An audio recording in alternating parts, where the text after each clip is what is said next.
नमस्कार मित्रों, कैसे हैं। आज मैं एक विशेष मसले पर आपसे बात करना चाहता हूं, जिसमें हमारे व्यवहार में उतार चढ़ाव का मसला है। मेरी एक दोस्त थी इलाहाबाद विश्वविद्यालय के दिनों में, अरुणिमा।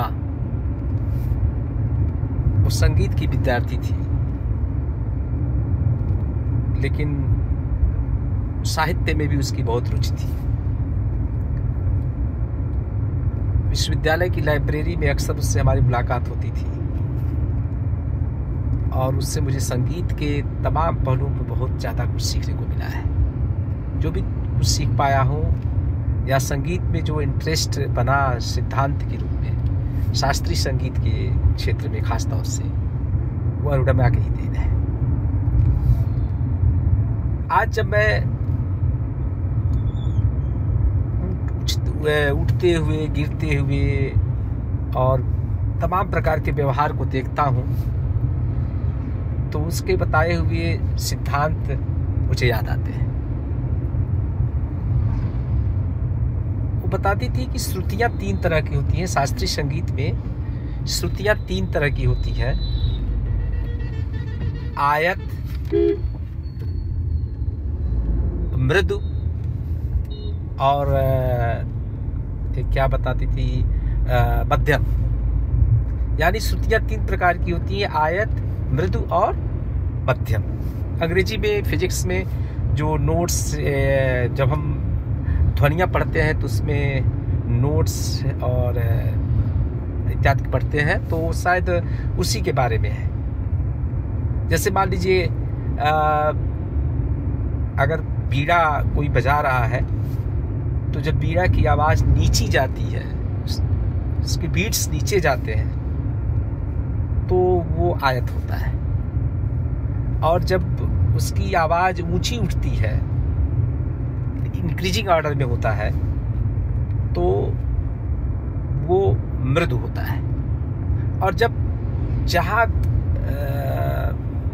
बजता है वही इसी के मतलब एक क्षैतिज कह दीजिए, हॉरिजॉन्टल कह लीजिए, हॉरिजॉन्टल जब आवाज़ निकलती है तो वो मध्यम होता है।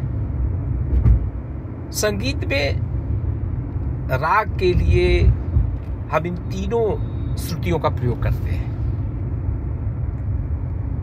जब कभी नीची आवाज़ की ज़रूरत होती है तो हम आयत श्रुति का प्रयोग करते हैं, ऊंची के लिए प्रयोग होता है तो मृदु का करते हैं, और जब पैरेलल के लिए ज़रूरत होती है तो फिर हम मध्यम का करते हैं।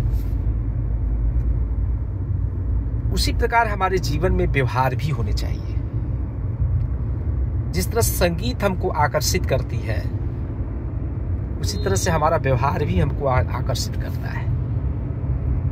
श्रुतियों की तरह, संगीत शास्त्र की श्रुतियों की तरह यदि हम अपने व्यवहार में भी उसको अप्लाई करें तो शायद हमारा व्यवहार अच्छा हो जाए। हमें आवश्यकता पड़ने पर झुकना चाहिए, आवश्यकता पड़ने पर हमें उठना चाहिए, यानी कभी कभी सर उठाना भी चाहिए, और जरूरत पड़ने पर हमको पैरेलल यानी क्षैतिज व्यवहार करना चाहिए। तो जीवन में संगीत का बड़ा महत्वपूर्ण स्थान है।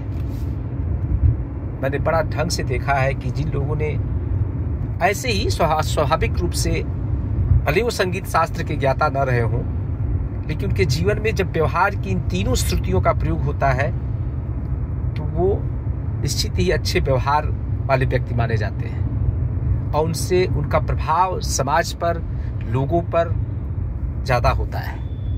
ऐसे ही लोग महानतम की श्रेणी में होते हैं। तो हमें जीवन में इस संगीत शास्त्र के इस नियमों का प्रयोग करना चाहिए। आई थैंक्स अरुणिमा, क्योंकि